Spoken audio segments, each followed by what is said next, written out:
Hello friends, आज की video में हम आपको बताने वाले हैं वायरिंग के बारे में कि वायरिंग कहाँ कहाँ पर क्यों और कितने एमएम की यूज़ ली जाती है, किस जगह पर यूज़ ली जाती है। चलिए शुरू करते हैं और आपको हम बताते हैं कि 1 एमएम का वायर, 1.5 एमएम का वायर, 2.5 एमएम का वायर, 4 एमएम का और 6 एमएम का वायर ये कहाँ कहाँ पर यूज़ होता है, किस जगह पर यूज़ होता है और क्यों यूज़ होता है, ये सब चीज़ें हम आपको बताने वाले हैं। इस वीडियो को एंड तक ज़रूर देखिएगा और हमारे चैनल को सब्सक्राइब ज़रूर कर लीजिएगा।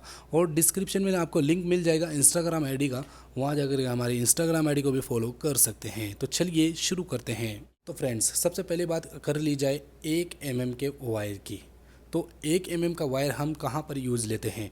1 एमएम का वायर बेसिकली पॉइंट्स के अंदर यूज़ लिया जाता है। जैसे कि आप यहाँ पर ये पॉइंट देख रहे हैं, बल्ब देख रहे हैं इसके अंदर, और ये जो बल्ब आप देख रहे हैं इसके अंदर, फैन के अंदर, होल्डर लाइट वगैरह के अंदर आप लोगों को 1 एमएम का वायर यूज़ लिया जाता है।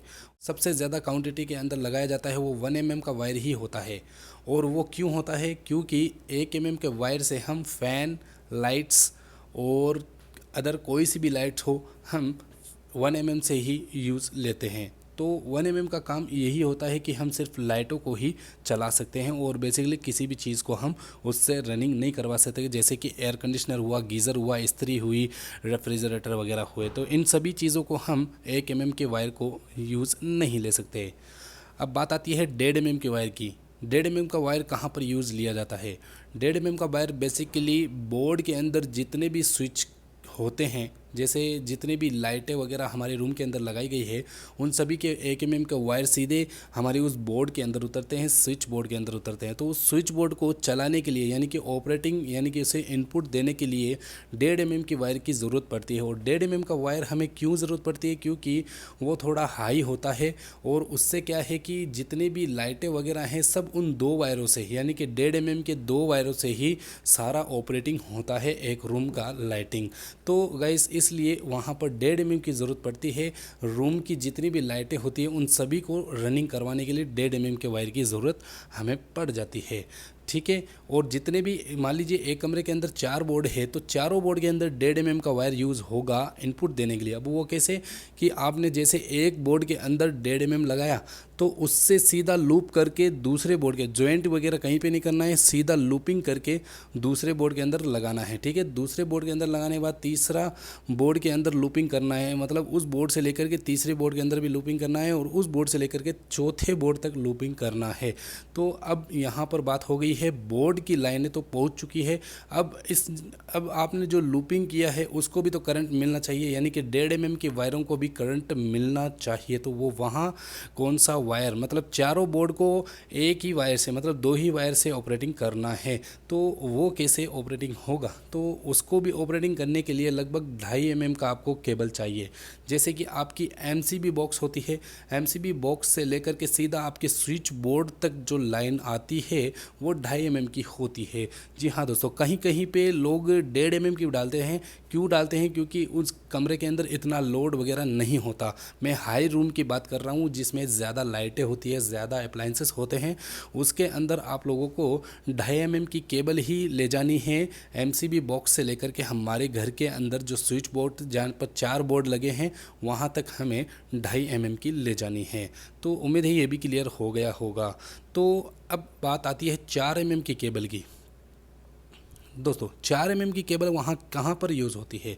4 एमएम की cable basically air conditioner, geyser वगैरह के अंदर यूज़ होती है। हालांकि लोग 2.5 एमएम का भी यूज़ लेते हैं, वो लेंथ का फ़र्क पड़ता है। जैसे कि आपकी एसी ज़्यादा दूर है मतलब लॉन्ग है, ज़्यादा दूरी है, लगभग 150 फीट के आसपास दूरी है, तो वहाँ पर आपको 4 एमएम का वायर ही लगाना पड़ता है, क्योंकि वहाँ पर जो लाइन लॉसेस होता है वो नहीं होता है। तो आपको ये तो समझ में आ गया कि 4 एमएम का जो वायर होता है वो एयर कंडीशनर, इस्त्री और गीज़र वगैरह के अंदर चलाने के लिए ज़्यादा बेस्ट होता है, वो 4 एमएम का ही होता है, 4 एमएम का वायर होता है। अब बात कर ली जाए 6 एमएम के वायर की। तो 6 एमएम का वायर हमें कहाँ यूज़ लेना चाहिए, किस जगह पर यूज़ लेना चाहिए। 6 एमएम का वायर बेसिकली एयर कंडीशनर के अंदर भी यूज़ लेते हैं। क्यों लेते हैं, क्योंकि वो हाई बड़ी वाली एसियाँ होती हैं, बहुत सारी एसियाँ होती हैं, उसमें यूज़ लिया जाता है। थोड़े हाई हाउस के अंदर, बड़े बड़े हाउस के अंदर यूज़ लिया जाता है। उसकी मैं बात नहीं कर रहा, हमारे नॉर्मल घर की बात कर रहे हैं। तो 6 एमएम का वायर मेल लाइन के अंदर ज़रूरत पड़ती है। जैसे कि आपके एमसीबी बॉक्स के अंदर पूरी लाइनें आ गई।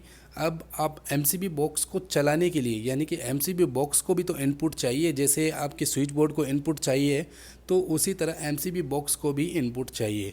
तो उसको इनपुट देने के लिए 6 mm का वायर हमारे मीटर बॉक्स तक जाता है। जैसे कि हमारे घर के बाहर जो मीटर होता है वहाँ से जो लाइन हमारे घर के अंदर आती है वो फ्यूजेस वगैरह के अंदर से हो करके सीधा हमारे एमसीबी बॉक्स तक आती है। वो 6 mm की केबल होती है। सिंगल फेस की बात कर रहा हूँ, वो 6 mm की केबल होती है।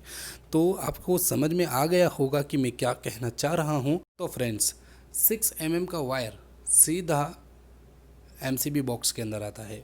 ठीक है, एमसीबी बॉक्स से लेकर के 2.5 mm का वायर हमारे रूम के अंदर आता है, और रूम के अंदर आने के बाद वो 1.5 mm का जो वायर बन जाता है, वो 1.5 mm का वायर जितने भी हमारे रूम के अंदर स्विच बोर्ड होते हैं उन सब को ऑपरेटिंग करवाता है। फिर 1 mm का जो वायर बचता है उनसे जितनी भी लाइटें हैं वो चलाई जाती है। तो इस तरह से कैलकुलेट होता है। लेकिन एयर कंडीशनर का जो वायरिंग होती है वो बिल्कुल ही अलग होती है। एयर कंडीशनर की वायर हमारे हाउस के अंदर नहीं जुड़ती और ना ही किसी स्विच बोर्ड के अंदर जुड़ती है।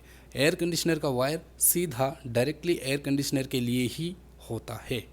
तो उम्मीद है गाइस आप लोगों को ये वीडियो समझ में आ गई होगी, और समझ में आ गई तो लाइक और शेयर कमेंट ज़रूर कर दीजिए, और हमारे पुराने वाले चैनल को सब्सक्राइब कर लीजिए। नीचे डिस्क्रिप्शन में आपको लिंक मिल जाएगा। तो चलिए दोस्तों, अभी हम फ़िलहाल के लिए चलते हैं। बाय।